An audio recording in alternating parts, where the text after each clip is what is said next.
Good morning, dear respected teacher Thai, dear Sangha. Good morning, dear friends. We are so happy that we're here together. Our friends who come and stay and practice over the weekend, also friends who come today for our day of mindfulness. We're very happy to have you here. It's so lovely day. Before you come into this meditation hall, I believe that you saw the blue sky. And there's a song. So it's called My Mind is a Clear Blue Sky 2, 3. My mind is a clear blue sky.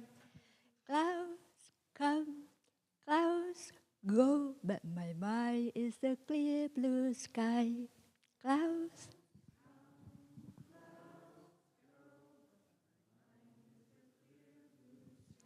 My mind is a clear blue sky.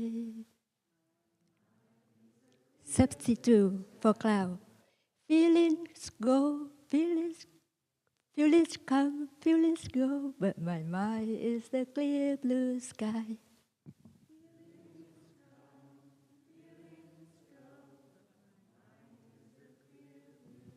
What else? We substitute for feelings and clouds, so think about something. I'm gonna wait for you. Like what? Rain, how about rain? Good? My mind is a clear blue sky. Together, rain comes, rain goes, but my mind is a clear blue sky. How about fall, autumn? My mind is a clear blue sky. My mind is a clear blue sky.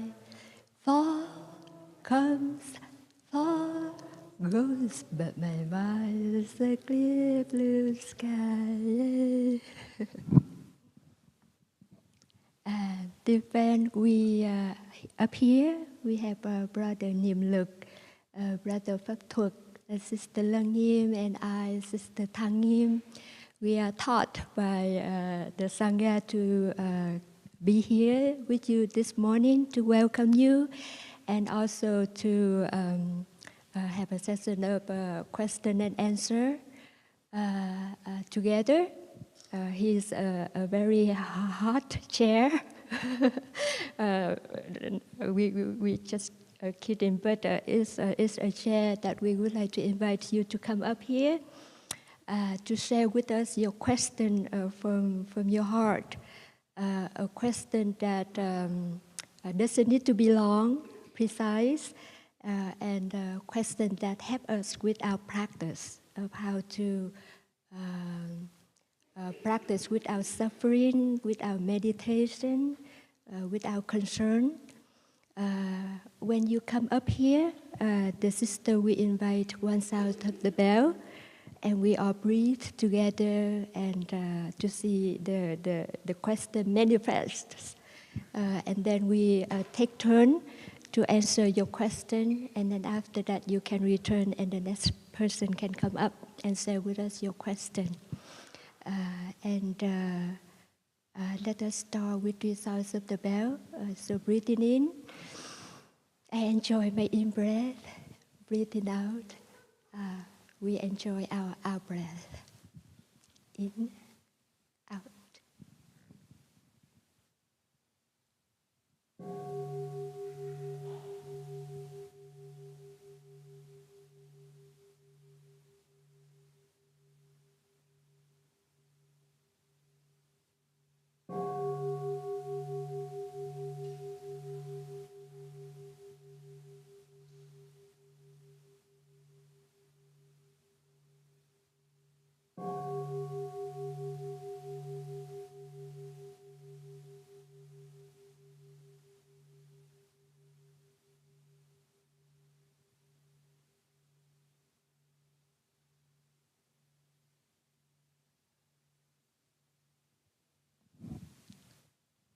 So we invite the first friends to come up here. It's very beautiful up here to look at the Sangha sitting and smiling. Enjoy your solid and relaxed posture with your smile on your face. So here's your chair.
Dear Sangha, dear Thai,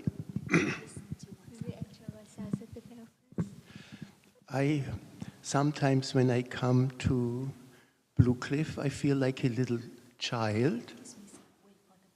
What? Oh, wait for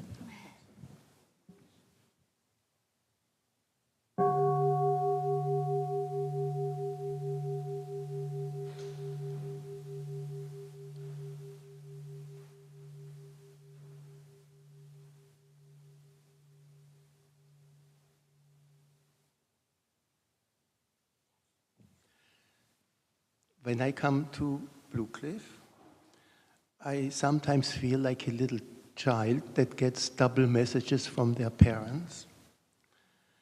And in the case of Blue Cliff, it's the following perceived double message. Sometimes when we start for the walk, we sing that beautiful song, I have arrived, I am home, in the ultimate I dwell. Then later, we are admonished to practice.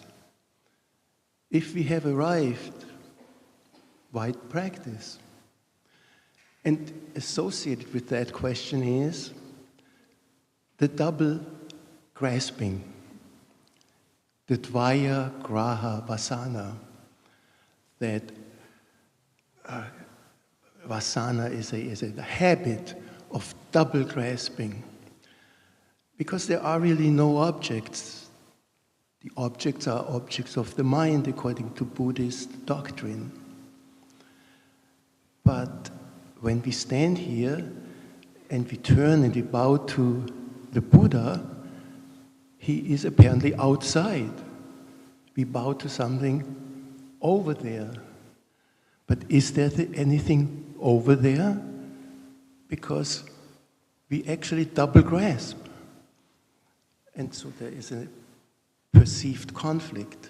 So the little child in me is confused. Thank you. Oh, you can sit here. You can sit here. I really like your question. Thank you. It is always a question for the meditator, the grasping. I remember when I came to a Plum village in Newer Hamlet. I left behind everything, my family, my friends, and my hope for the future, everything, to search for the spiritual path, to become enlightened and follow the Zen master. And then when I arrived into a dining hall of Newer Hamlet, Thai's calligraphy said in Vietnamese, I don't see it translated into English, but the meaning is that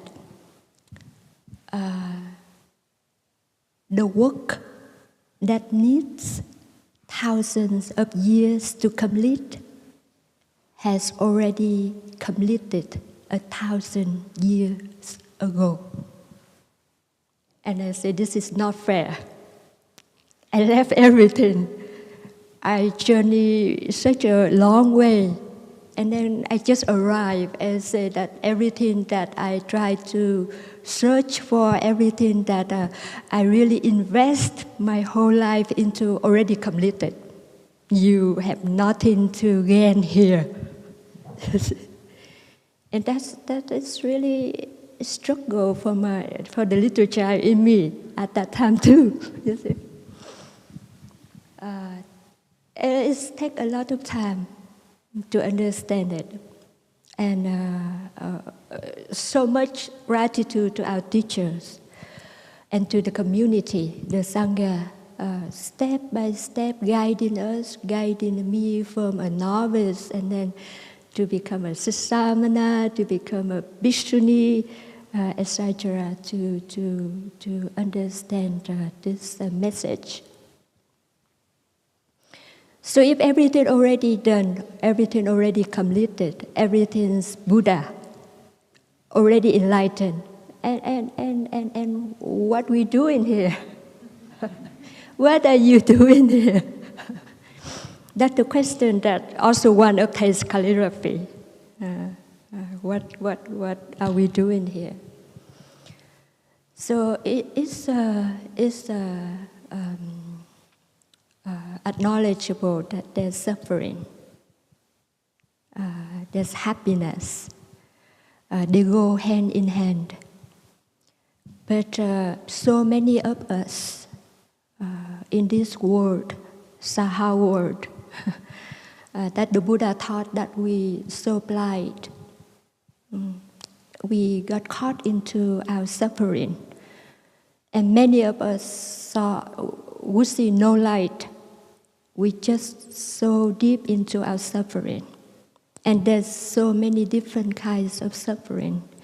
So that's why the teaching is just to remind us that we are grasping into our suffering.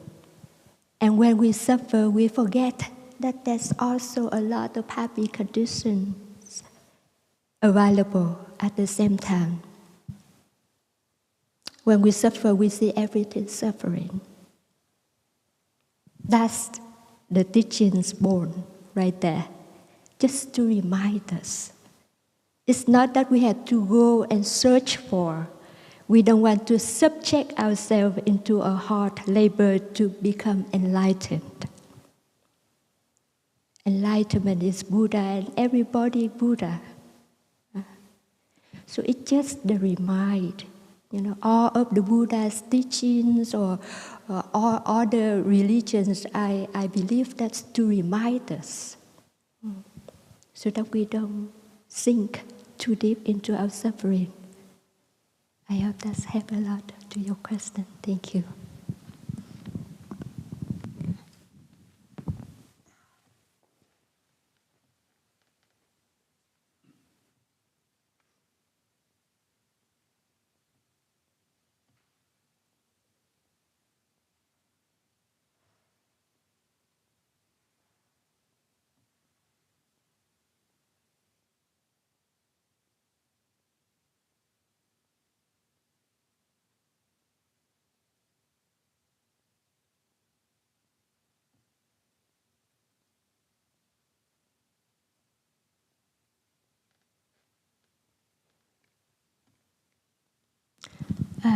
Dear Sangha, we are also aware that we are online. So at home, if you are watching and you have questions, please type your question on the chat room. And perhaps our brother in the south room can receive the question, write it down, and pass it up here for us. And for us here, we can ask a question on the behalf of our friends, our family members, at workplace, family situation, your practice of meditation, anything at all. We invite you. We have still have a lot of time here together.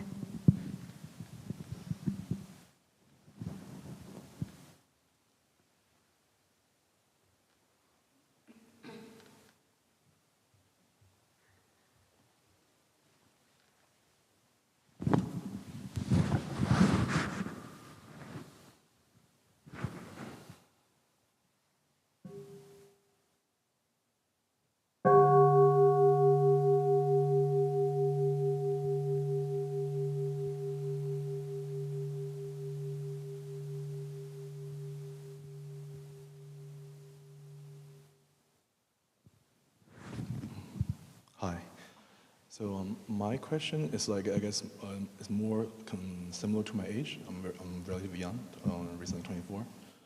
So like, as a young person, we're expected to take our responsibility, which also means that we're expected to look into the future.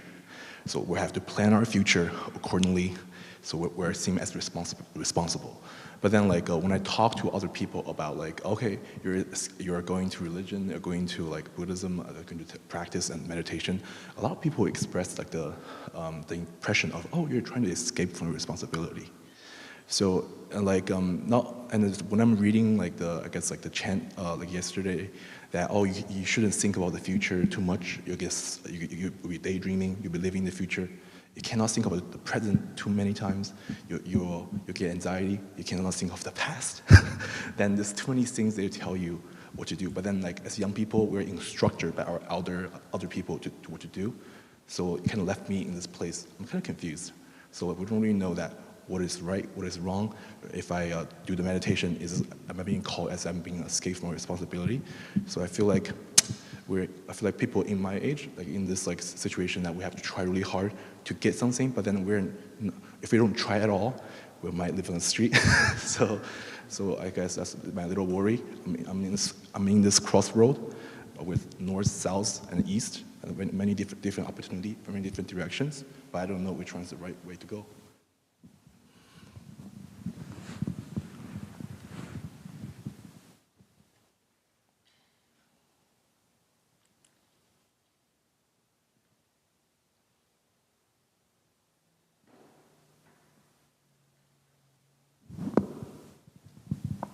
Thank you for your question. I like your question also, but perhaps over here, sister and brothers.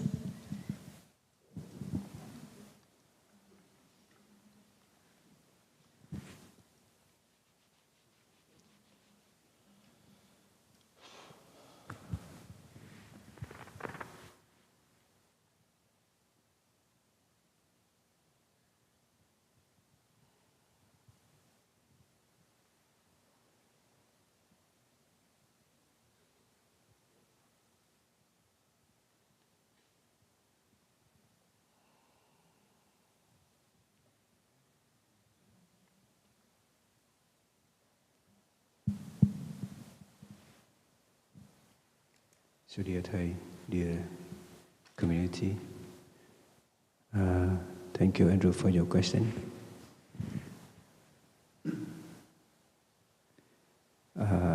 First I want to share with you that,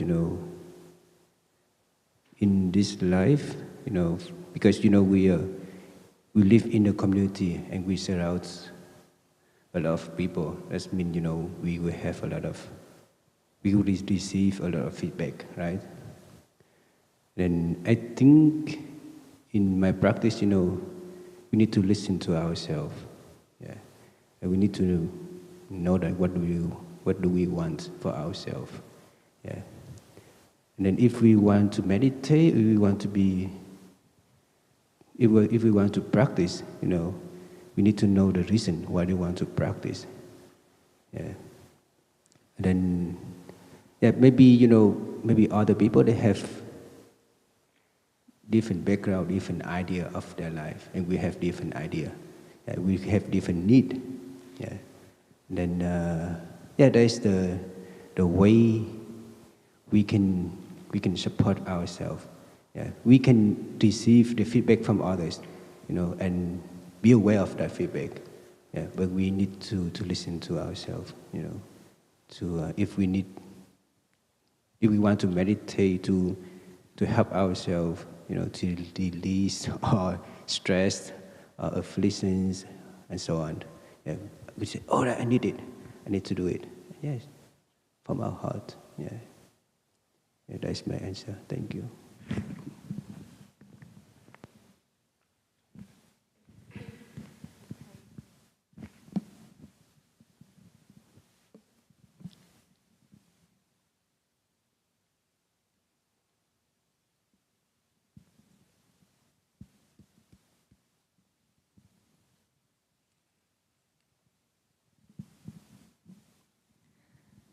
Dear Thầy, dear Sangha, I really like the question and what my brother just shared.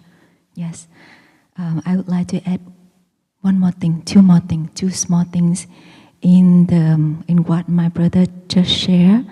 That when we invest into spiritual practice, it's a good investment. It's a not losing business. You are a young person. You would like to plan for the future. You would like to take responsibility for your future. You would like to make it as profitable as possible. Buddhism or Christianity or any kind of spiritual practice is nothing to lose. Imagine you have a line going from the past to the present to the future, right?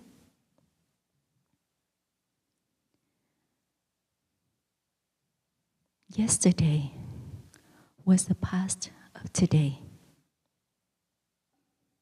of the present moment. And tomorrow is the future of today, right? Okay? So if you're not responsible for this present moment, how can you handle with your past? How can you handle with your future? This present moment contains two times: the past, the present, and the future.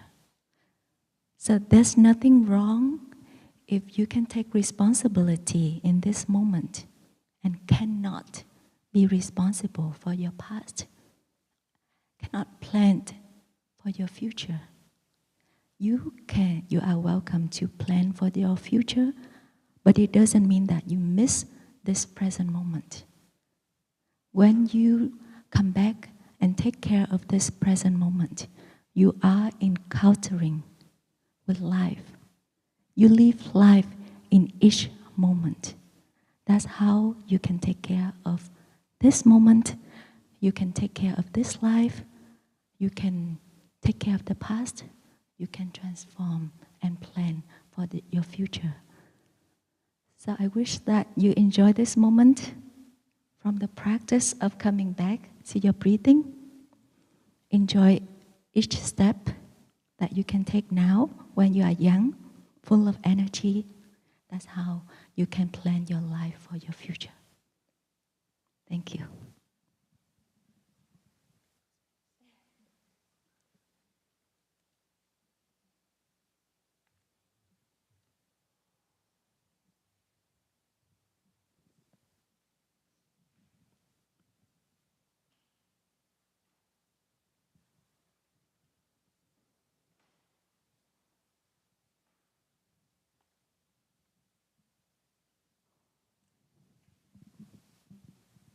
Dear Sangha, we have one question online by Andrea Bennett.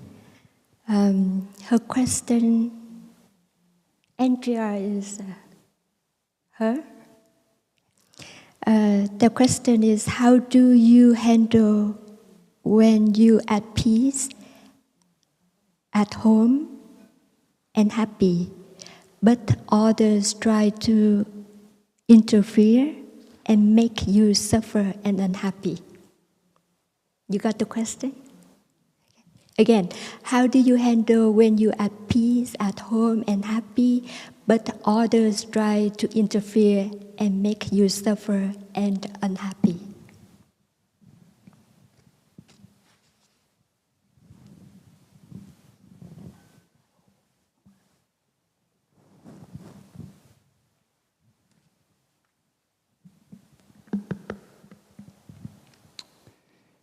Dear friend, I would like to answer this question in Vietnamese because I feel uncomfortable to speak English, even though before I come up here, my brother advised me to speak in English, but I think next time, this time I feel uncomfortable. Please allow me to speak Vietnamese.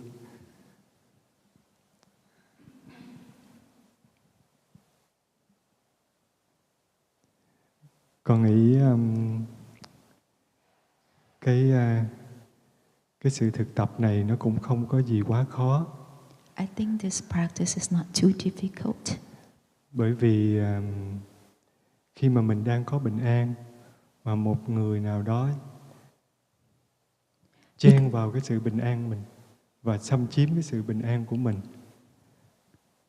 Because when we are at peace and somebody try to interfere into our peaceful energy, thì con thiết nghĩ mình chỉ nhớ một điều là mình trở về với hơi thở để tiếp tục chế tác cái sự bình an đó. We only need to think one thing, that is to come back to your breath in order to continue to cultivate that kind of peaceful energy. Cho nên cái điều này nó không quá khó đối với một người mà không có sự bình an.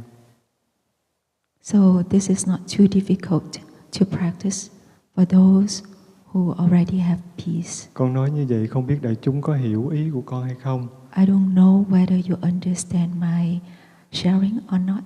Bởi vì với câu hỏi này thì con theo cái hiểu của con là người này đang có được cái sự bình an mà bây giờ tự nhiên có người khác chen vào cái sự bình an của mình và xâm chiếm đi cái sự bình an đó của mình, thì mình phải thực tập như thế nào?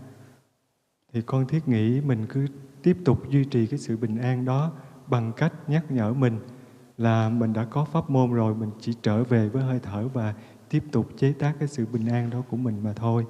Because on the daily basis, if somebody interferes with our peace, into our peace, we just continue to go back to the practice of our breathing in order to cultivate that peace in ourselves as a practitioner.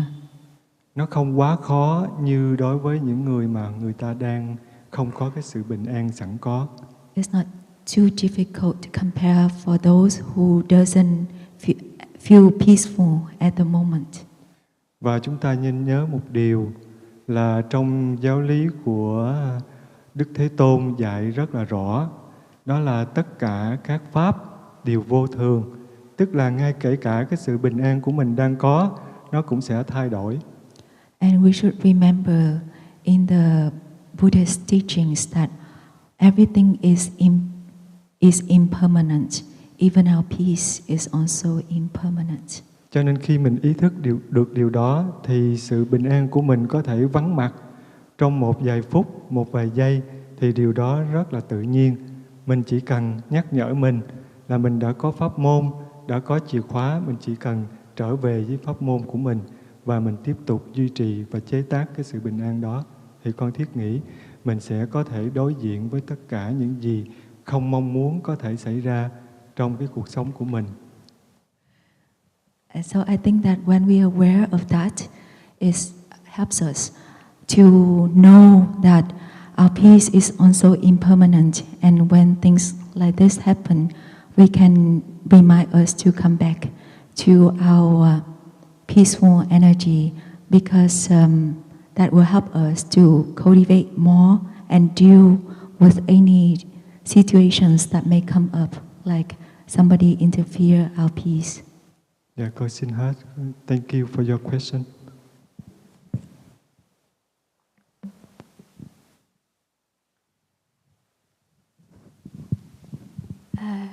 Dear Andrea, I remember that our teacher also taught us that when we feel irritated at someone who bother us, who make us suffer, we just give rise to the thinking, to the mind of love and compassion, and look at the situation, look at the person or the situation that this person or this someone, they're not happy, or that's why they say things, they do things that cause us a little bit of pain or suffering. So Thầy taught us that the moment we give rise to that thinking that the person who makes us suffer is suffering, then the irritation will subside. And then we can look at that person with more love and kindness, and hopefully we can find a way to help the person too. And again, thank you for your question.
I'm scared too.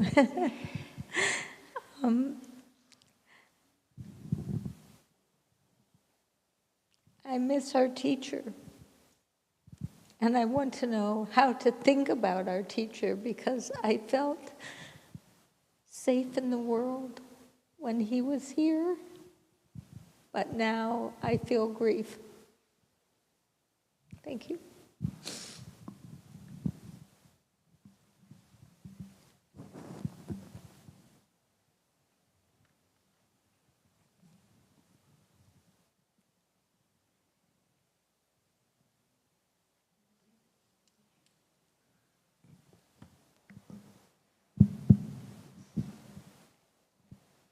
So, dear respected Thầy, dear Noble Sangha, thank you for your question.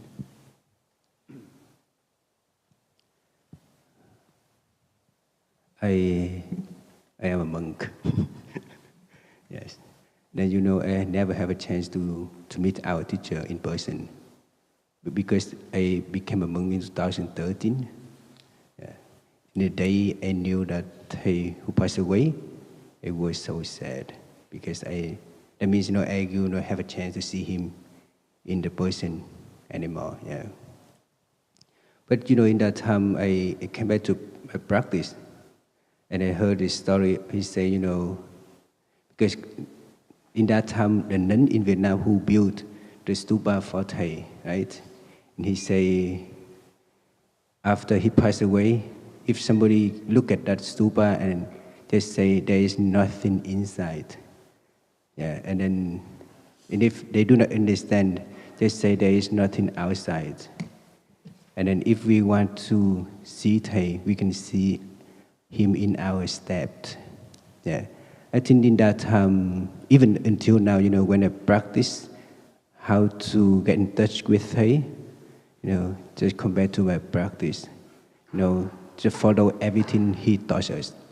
Yeah, And then he sacrificed himself for the world, for us. Then he gave us a lot of wonderful teaching. Now we are a continuation of him, and we need to follow his teaching. And we can see him in our practice. We can see him in our peace and happiness. Yes, thank you.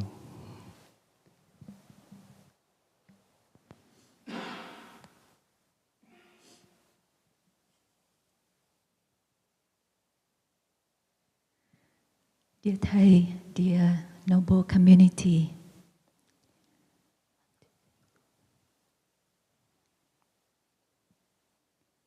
Sister Thang Nghiêm is my elder sister in the Dharma. On my right side, Brother Pháp Thuật is also my elder brother in the Dharma. Brother Niệm Lực is my only younger brother in the Dharma.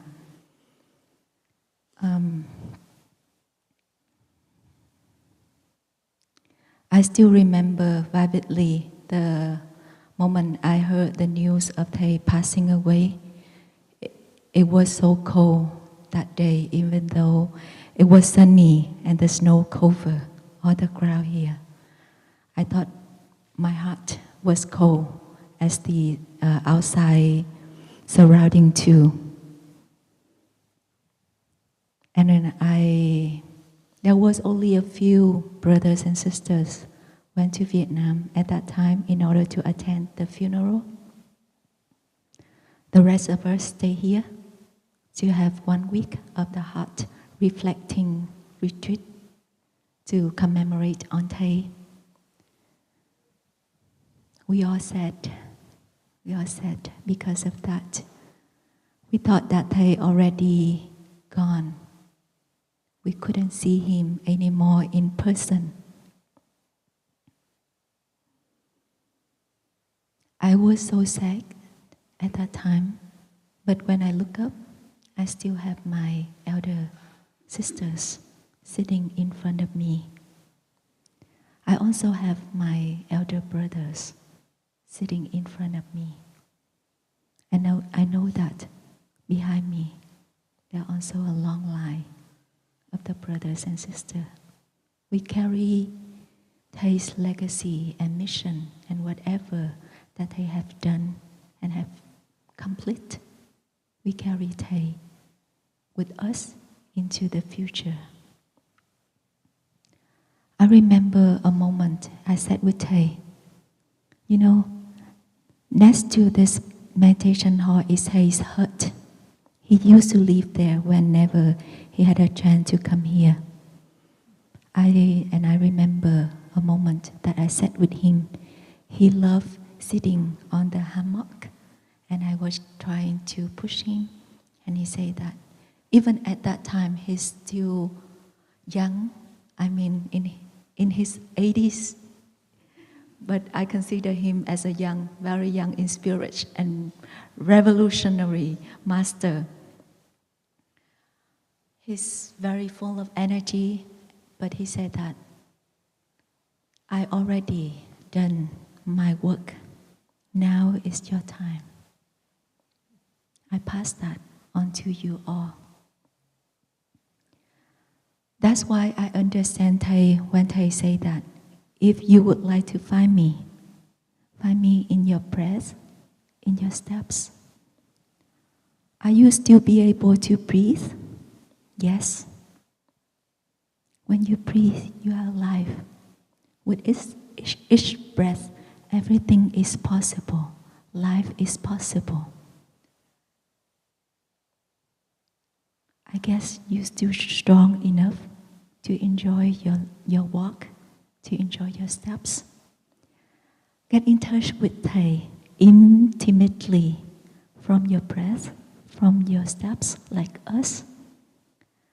And get in touch with Thầy from the beloved Sangha. Whenever you come here at Blue Cliff, whenever you attend activities in the local Sangha, whenever you have a chance to visit other centers of our tradition in Mississippi, in Deer Park, in Europe, everywhere. That's why we are around the world, so that we can establish a solid Sangha for you to take refuge. But first of all, come back and take refuge in the intimate element of yourself, the essential elements of yourself first, your breath and your steps. Thank you.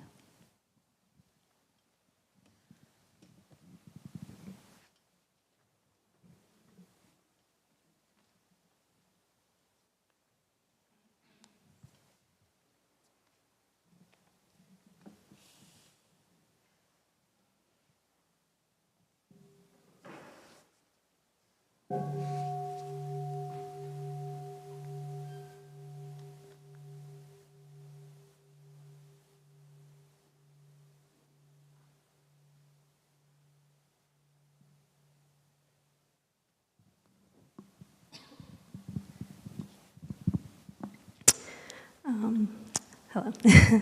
I first wanted to thank all the brothers and sisters for an incredible weekend. I'm at the very beginning of my journey into meditation and learning about engaged Buddhism, and it has just been like a really peaceful and incredible first retreat for me. So my question relates to Thay's book, introduction to his teachings, and my favorite chapter is chapter 4. He talks about the guard or the monkey's shadow, and basically that there is like not a distinction, or there's not an objectification of the mind. Sorry, my question is a bit long-winded, but I'll try to be concise. And he writes, if I can read like a quick snippet, mindfulness of feeling and feeling is mindfulness of feeling directly while experiencing feeling, and certainly not contemplation of some image of feeling which one creates to give feeling some objective, separate existence of its own outside to oneself, which is a bit of a paradox, but I really resonated with that because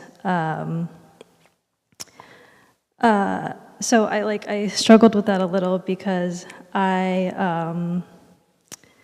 if there is no established distinction between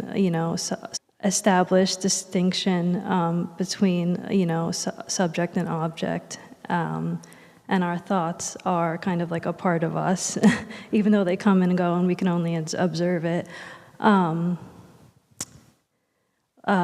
me, I've had very intense social anxiety disorder since I was a little girl, and so I had to do a lot of thought work and practices to kind of grow out of that, so that I could, have a career and be a functioning adult. But those thoughts still, come up constantly throughout the day, and I can ruminate on them. And there are things like if I have a conversation, I may think later on how could I have said things better, or what could have I said, or how am I being judged? And so my question is basically, how do we remedy the fact that there is not an established distinction between subject and object, and the mind contemplating mind is like an object and its shadow? How do we remedy that with the fact that I don't like those thoughts that are negative to be a part of me and my being? Does that make sense? No, I can try to ask it in a different way. I just think that, one sentence, okay. So they, let me word this better. Okay, sorry, 1 second.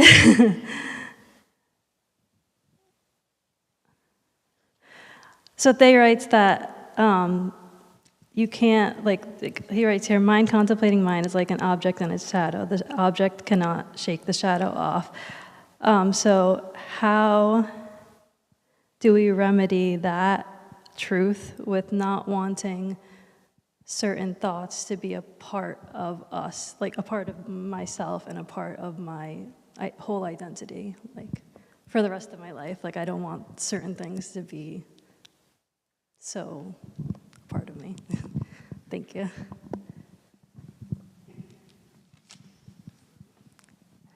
This is so wonderful that you can cooperate your learning from Thai's book and then reflect to your experience and put this into a question, and then we can discuss about it here beautifully.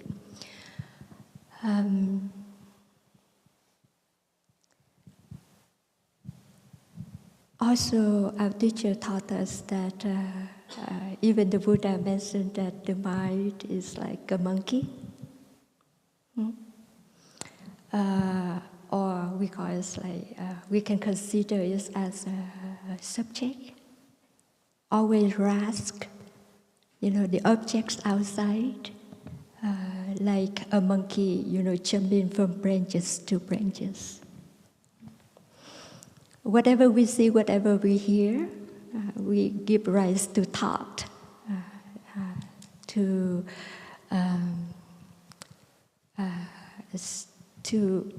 conscious, to discriminate, to extinguish, to identify an object. And without the practice of mindfulness or meditation, we get exhausted. And that's why we're here, to breathe together, to walk together, to practice noble silence with each other.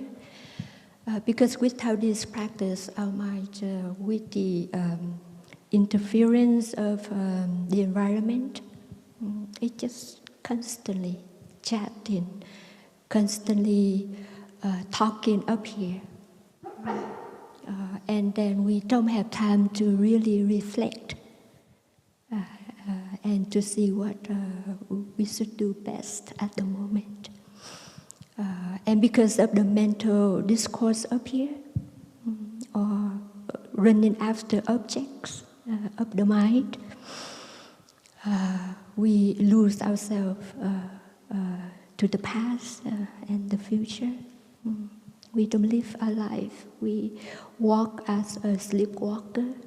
We eat, but we don't know what we're eating. Sometimes we learn about eating meditation already. Sometimes we eating a piece of apple, but because of the object of mind constantly circulate, exercise up here, we don't really feel or taste the flavor of that piece of apple. But we are eating, these thoughts of our mind. So to anchor our mind back to our body, we follow our breathing. It's actually the very crucial practice that the Buddha taught his son, Rahula, to anchor his mind and not to lose himself running after the object of mind. And of course, the subject and the object of mind, they coexist. When we perceive, we must perceive something, right? So the perceiver and the object of the perceived coexist at the same time. So the teaching here also similar to the very first question about double grasping. We don't want to grasp on the object of mind. Also, we don't want to grasp the subject. We're free. Because looking deeply into the nature of the object of mind arises from the mind. Right? The object of the mind that we perceived, born or exist at the very same time of the subject, of the perceiver. There's no object or perceived if there's no perceiver. You see, these two also we need to also learn about the teaching of the Buddha about non-self. There's a lot to learn. And Thầy, through his life, he taught us a lot. And we continue to study and study. But we are invited to learn more about non-self so that we can see that the subject is made by non-subject element. You see, like we call we or I, but actually we are made by non-we or non-I elements. You see? So that when we talk about getting caught to the object of mind, but what is the mind? Who am I? You see? We are just non-we elements. So let alone the object of mind. You see? So we continue to study about coexisting conditions, conditioning, mental conditioning, and non-self, so that we can be free from all of these notions or views of perceiver and the object of the perceived.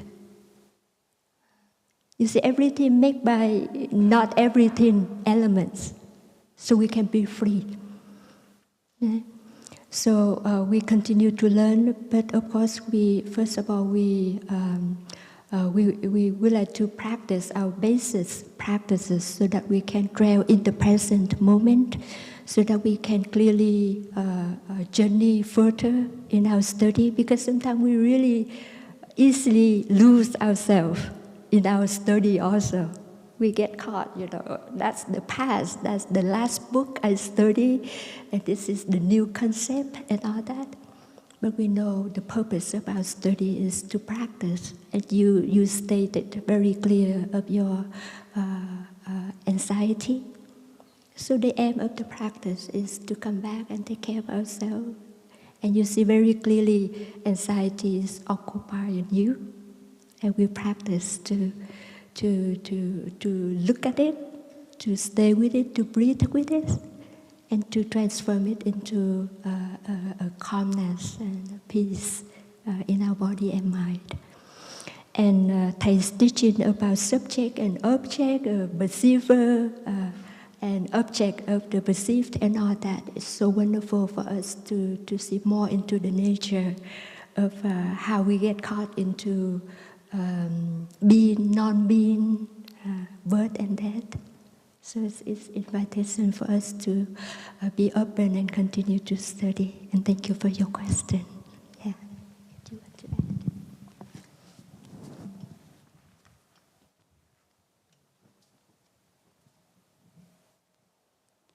So dear Thanga, this is the question from Alessia A.L.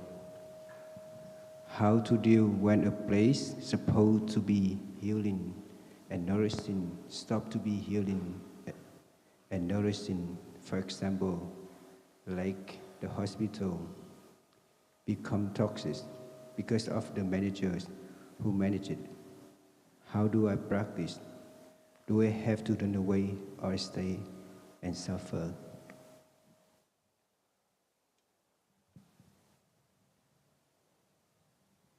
So dear community, I want to share a little bit about my experience in this question. we're talking about practicing a lot. And then, but again, like if we are still alive, that means we still encounter suffering. Even if we run away to somewhere else, we still encounter the suffering. We cannot escape from our suffering. And then, like in this case, because we know how to practice, to me, we need to remain in this location to practice, to transform ourselves, and to help others. There is the Buddha we call Mahayaya, something in Pali, I don't remember. Yeah, but he had a vow that, he wants to remain in the hell until there is no more indigos in the hell. Yeah. I think in our practice, we can make that vow. If there is the toxic locations, if we don't remain there and practice, who will have that place? Yeah. Again, like we need to, because we know how to practice. That's why if we remain there, we need to practice and transform ourselves and create the happiness for ourselves. And after that, we can give our advice to the people around us. I remember before I became a monk, I was the tailor. In that factory, a lot of people, they got upset easily. Me too, I was upset. I got upset easily in that time because I didn't know how to practice. And one day I knew about our teacher and I bought the book, Anger. And then I read that book and I transformed my anger. And after that, I changed my behavior. Like somebody came to me and yelled at me, I just smiled to that person. And then that person got very surprised. Why, in the past you talk bad to me, you want to hit me, but now you do nothing. I say, I didn't say anything, just smile to that person and see, Yeah, that's and then slowly, I gave the copy of that book, Anger, to my coworkers, my managers, and they changed their lifestyle. And after that, we were happy together. We work in harmony together. Yeah, that is again, we cannot run away. We can escape our problem. And sometimes we need to be responsible to be there, to support ourselves and support others, to transform the condition in that place. Yeah. Thank you.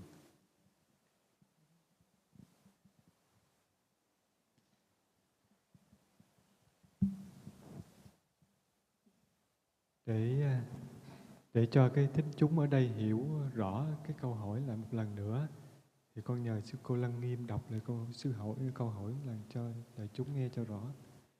So this is the question: how to deal when a place supposed to be healing and nourishing stop to be healing and nourishing? For example, like the hospital. So that place is like hospital. I read it one more time from straight. How to deal when a place supposed to be healing and nourishing stop to be healing and nourishing become toxic because of the managers who manage it. How do I practice? Do I have to run away or stay and suffer? Dạ, kính thưa đại chúng, con thấy thầy Niệm Lực trả lời cũng khá là đầy đủ và rất là rõ ràng. Brother Nimluk has covered it completely, almost completely. Nhưng con cũng muốn đóng góp thêm một phần cái công sức của mình. But I would like to offer some of my thought in this question. Cho nên con muốn kể cho đại chúng nghe một câu chuyện về thầy của mình. So I would like to share with the Sangha a story about our teacher, our thầy, about thầy. Để đại chúng có thể học theo cái cách làm việc cũng như cái hạnh nguyện của thầy mình, và mình tự trả lời cho câu hỏi này. So that we can learn from Thay's teaching says working and aspiration, and you can find out your own answer from the story. Con nhớ trong thời buổi mà thầy mình còn là một tăng sinh trẻ, thầy cũng trải qua rất là nhiều khó khăn. I remember when Thay was a young monk, he has experienced a lot of difficulties. Trong thời gian đó, thầy có một cái ước mong muốn thay đổi cái nền Phật giáo mà đã quá cũ và cũng đã quá lạc hậu. At that time, they had the aspiration to renew Buddhism, which was very backward and very old at that time. Tuy nhiên, thì trong thời điểm đó, các vị trong giáo hội cũng không có yểm trợ cái ước muốn đó của thầy mình. Nevertheless, the venerables, the elder venerables in the Unified Buddhist Church at that time didn't support him and support his inspiration. Và thầy cũng đã gặp rất là nhiều khó khăn đến nỗi mà có nhiều khi mất ngủ về những cái trăn trở và muốn thay đổi Phật giáo ở Việt Nam trong thời điểm đó, nhưng mà không làm được. Thầy has experienced a lot of difficulties. Sometimes he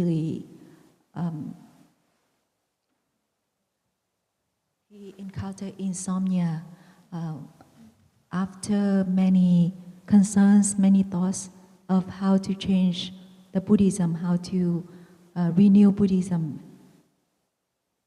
Thì thầy mình cũng không bỏ cuộc, nhưng mà thầy tìm một cái nơi mà tạm gọi là xa lánh những cái chỗ mà náo nhiệt, cũng như những cái chỗ mà làm cho thầy mình phiền não, để thầy tịnh tâm và an dưỡng.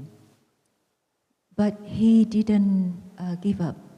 He found a place that far away all the noise, all the crowd, in order for him to cultivate, to practice cultivating peace for himself first.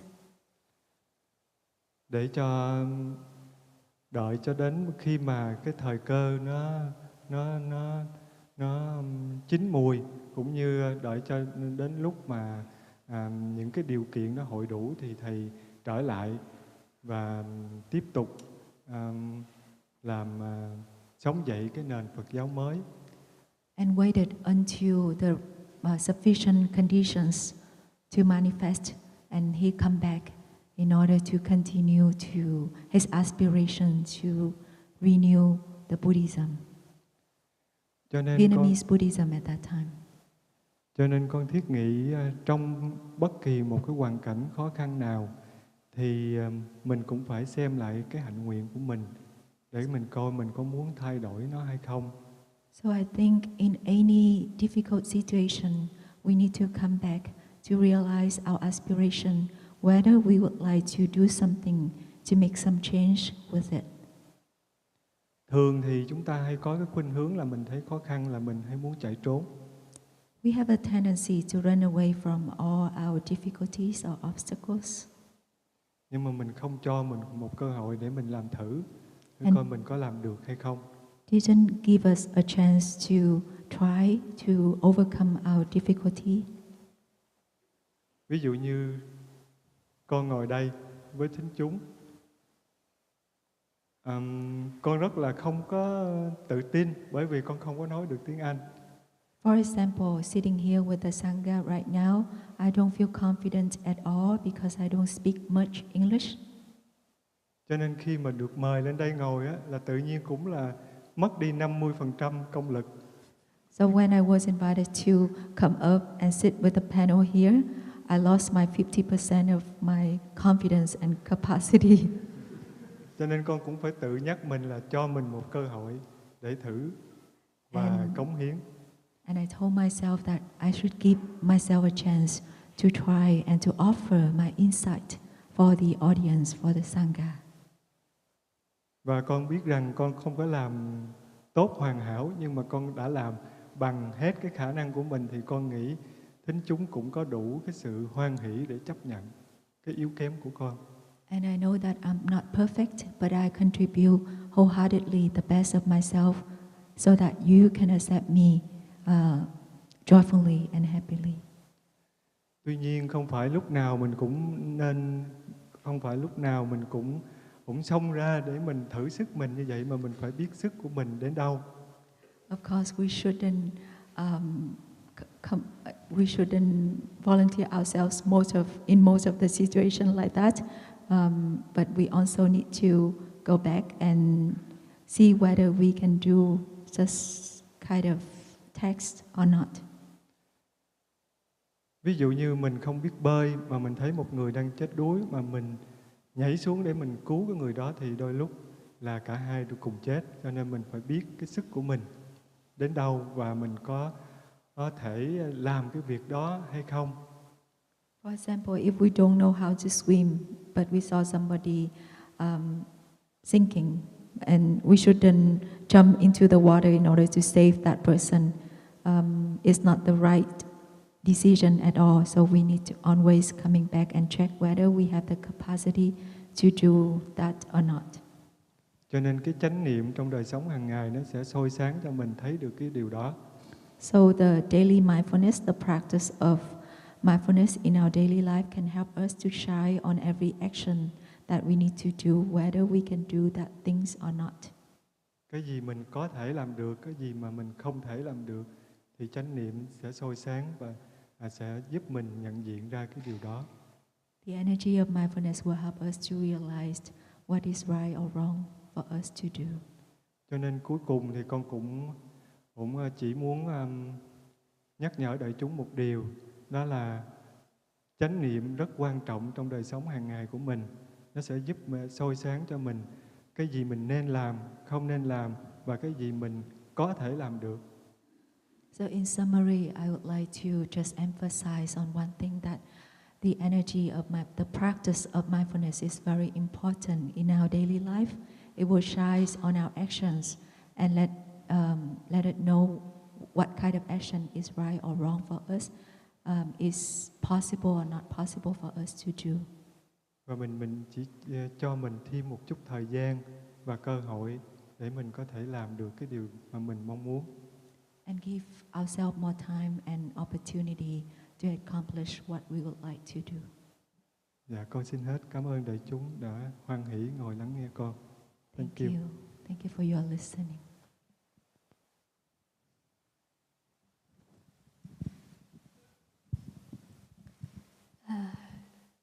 We thank for your question, and brothers and sisters, siblings up here for your answer, your sharing.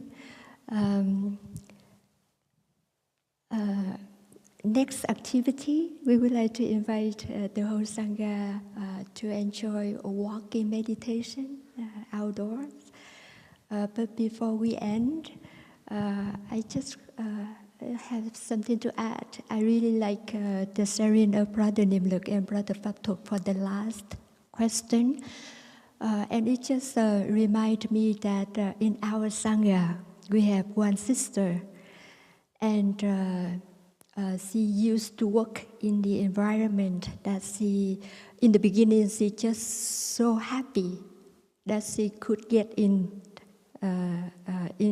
that environment or that company, workplace. And then gradually she found out that there's something behind that not so healthy. The corporation there, and she suffered because she studied really hard to get a degree, to get into a job that she dreamed for, and now she found out that that's not what she wanted, and the company, the enterprise, they're not doing the good for people. she suffered and she tried to find a way, just like your question, should she stay or leave? And then she ended up to become a sister. And she shared with us her story. I was there, listened to her, and she said that she did talk to people in the colleague about her concern, but because she didn't know the practice of using loving speech, deep listening, or the practice of compassion, so there was a lot of judgment in her. There was anger in her. And when she shared about her concern, there's always a sense of blaming. And she couldn't do much, because what she did just get people more worried, get people more confused. Because she herself at that time, she didn't see a clear way to help. And she quit the job, she stayed at home, and she read our teacher's book, and then she tried to find a Sangha, and the monastic Sangha, and then she requested Thầy and the Sangha to allow her to become a nun, because she found that living in the practice center with a community that practice the same thing, the same path, is really supportive and help her to transform herself, and also see the situation or the past problem that she had more clearly, and have more insight about it. And she found out that the strength of a Sangha is very important. In an environment like that, we call what so-called toxic. We really need to embody the practice to take a good care of ourselves, because it's very contagious. The toxicity there. It's very, very helpful and rewarding that with your practice you sense it, you identify, you see it. But so that you can stay grounded, and raising awareness, but skillful mean with the practice of loving speech, deep listening, listening more deeply, more observation, and have a Sangha. Consult your insight, consult your concern with your colleague or your fellow practitioner or your practice center to get support. And it would be wonderful that you can stay and listen more deeply to your manager to see that you can help her or him or them in a way that you are capable and allowable. And thank you again, dear Sangha, and let us continue to enjoy our day of mindfulness today. We will end with 3 sounds of the bell.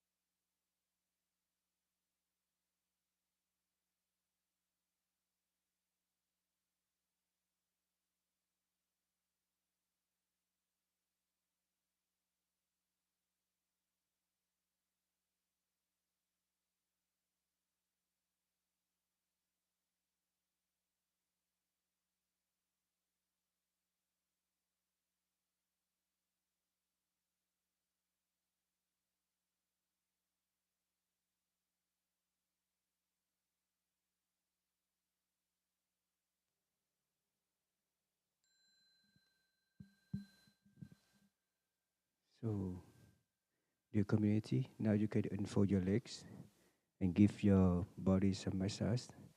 I'm going to make some announcements for the next activities. After this, we will have short break. And at 11 o'clock, we will have a walking meditation. Please gather outside Sisters Dining Hall 5 minutes before 11 o'clock.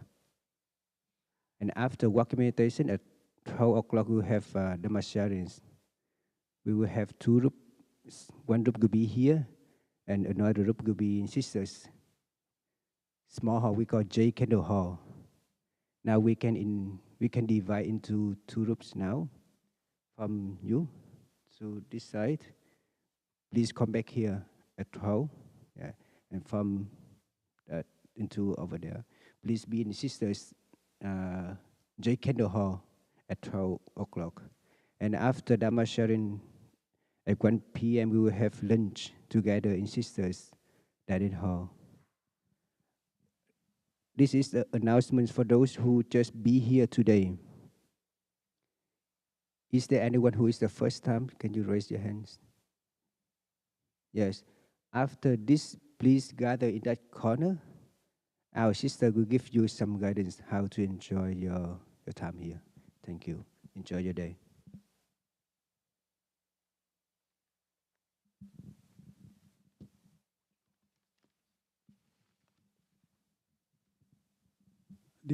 Dear Thai.